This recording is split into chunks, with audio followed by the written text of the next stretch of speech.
Assalamualaikum warahmatullahi wabarakatuh. Apa kabar semua? Kembali lagi bertemu dengan saya, Ibu Nurida, dalam pelajaran seni budaya. Baik semua, sebelum memulai pelajaran ada baiknya kita berdoa untuk kelancaran selama pelajaran berlangsung. Berdoa dimulai. Berdoa selesai. Baik. Untuk sekarang kita akan memulai materi yang akan kita pelajari hari ini. Ayo kita mulai belajar. Semangat. Oke anak-anak, kita mulai materi pada hari ini, yaitu pola lantai pada tari tradisional. Yang akan kita bahas pertama adalah tari. Apa itu tari? Tari adalah bentuk kesenian yang memiliki media ungkap atau substansi gerak, dan gerak yang terungkap adalah gerak manusia, di mana biasanya tari ini menjadi sebuah pengekspresian dari pikiran dan atau perasaan di hati, di mana gerak perasaan itu diungkapkan dengan gerakan. Nah, gerakannya ini dilakukan oleh siapa? Yaitu oleh manusia melalui tubuh manusia. Unsur pendukung tari tradisional. Unsur-unsur pendukung tari tradisional ini biasanya menjadi satu kesatuan utuh yang tidak dapat dipisahkan keberadaannya.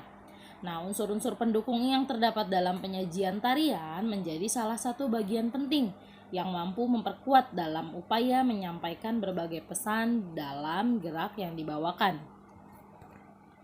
Unsur yang pertama adalah pola lantai tari tradisional. Nah, pada pola lantai biasanya terdapat dua prinsip utama, yaitu garis lengkung dan garis lurus. Nah, garis lurus ini dan garis lengkung bisa dikombinasikan. Jadi, prinsip utamanya ada dua, tapi bisa juga dikombinasi atau digabung dalam suatu tarian. Ada beberapa tarian yang menggunakan kombinasi dari kedua prinsip pola lantai. Contoh untuk pola lantai garis lurus, yang pertama ada tari saman. Tari saman adalah tari yang berasal dari Aceh, di mana para penari duduk lurus di lantai selama menari. Nah, pola lantai tari saman ini merupakan salah satu ciri yang tidak dimiliki oleh daerah lain. Pola lantai tari bedaya yang kedua, dari Keraton Surakarta maupun Yogyakarta, banyak yang menggunakan pola garis lurus juga. Nah, untuk yang kedua ada contoh pola gelombang, yaitu tari kecak, di mana tari kecak ini selain unik dari segi gerak, juga unik dari segi pola lantainya. Kebanyakan dalam gerakan tarian kecak ini menggunakan pola gelombang. Nah, tadi saya bilang ada pola yang menggunakan kombinasi. Kenapa sih ada mengkombinasi? Nah, di sini kombinasi pola lantai dilakukan agar gerak tampak lebih dinamis, lebih indah dilihat. Makanya ada penggabungan pola lantai. Unsur yang kedua ada tata rias dan busana tari tradisional. Seni mengubah penampilan wajah menjadi lebih sempurna, itu adalah seni tata rias, di mana seni tata rias ini biasanya berhubungan dengan wajah atau tata rias dari badannya. Seperti kan biasanya kalau di tarian ini nggak cuma wajah aja yang diberi riasan, tapi ada badan-badan dari penari yang diberi warna agar lebih mendukung karakter dari penampilannya.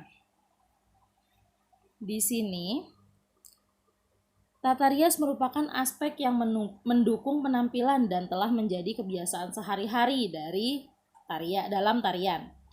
Namun, tata rias di dalam tarian ini bukan sekedar bertujuan untuk menjadikan penari menjadi lebih menarik. Ada beberapa fungsi yang membantu pertunjukan karya seni tari menjadi lebih baik. Fungsi yang pertama, menyempurnakan penampilan wajah. Tadi tata rias berhubungan dengan wajah ya. Lalu yang kedua, menunjukkan perwatakan atau karakter penari. Jadi bisa lebih mendalami si penonton nih, ketika melihat penari lebih mendalami karakter penarinya. Yang ketiga, memberi efek pada ekspresi. Jadi ketika si penari lebih lebih pas menggunakan tata riasnya itu cocok, sudah pasti penonton akan lebih mengerti apa yang dirasakan atau yang dialami oleh si penari ini. Lalu ada memperjelas garis wajah untuk mengekspresikan gerak. Fungsi garis tidak sekedar menegaskan tapi juga menambahkan sehingga terbentuk penampilan yang berbeda dengan wajah asli pemain. Jadi biasanya wajah penari yang diberi tata rias ini sedikit berbeda dengan wajah asli dari si penari. Lalu ada memberi nilai tambah keindahan tari. Dengan tata rias yang baik, tentunya akan menambah keindahan karya tari yang ditampilkan. Kalian dapat membayangkan hal yang terjadi jika sebuah tarian disajikan tanpa didukung dengan tata rias. Ketika kita melihat penarinya, tidak ada mimik wajah yang pas karena kurangnya pengekspresian dari diri si penari. Makanya diberi tata rias. Yang kedua ada busana. Nah, busana ini nggak jauh beda dengan tata rias. Bedanya kalau tata rias di wajah, kalau busana untuk di tubuh si penari. Jadi karakter yang ditampilkan oleh si penari akan lebih didukung karena si penonton ini tahu, ternyata karakter Rahwana seperti apa, karakter Rama dan Sinta seperti apa, pakaiannya ketika zaman dulu itu seperti apa, seperti itu. Dan juga pakaian ketika zaman tarian ini diciptakan seperti apa, begitu. Yang ketiga ada unsur properti tari tradisional. Properti dalam tarian ini merupakan unsur yang paling penting.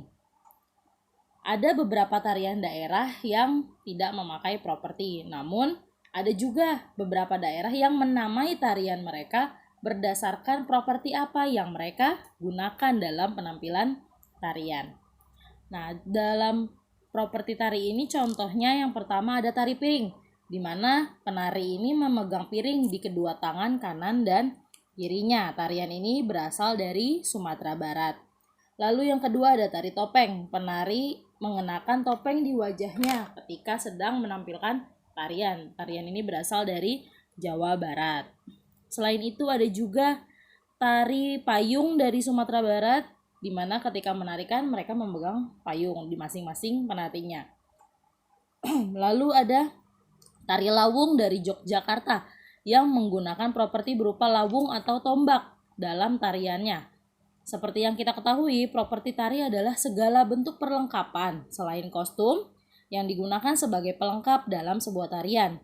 Setiap daerah pasti memiliki adat istiadat dan ciri khas tertentu, yang mana kemudian ciri khas tersebut yang memberi pengaruh besar terhadap gerak atau properti tari yang digunakan oleh penari dalam penampilan. Unsur yang keempat atau yang terakhir ada tata iringan tari tradisional. Musik ini merupakan bahasa universal, di mana musik dapat mengekspresikan perasaan orang yang menciptakannya. Nah, musik ini tersusun atas kata, nada, dan melodi. Semua terangkum menjadi satu. Nah, bahasa musik ini dapat dipahami lintas budaya, agama, suku, ras, dan juga kelas sosial. Melalui musik, segala jenis perbedaan dapat disatukan. Musik sebagai iringan, tari dapat dibedakan menjadi dua jenis. Nah, dua macam atau dua jenis iringan. Yang pertama ada iringan internal, di mana iringan internal ini adalah iringan yang dilakukan langsung oleh penyanyi dari penampil. Contohnya ada tari saman.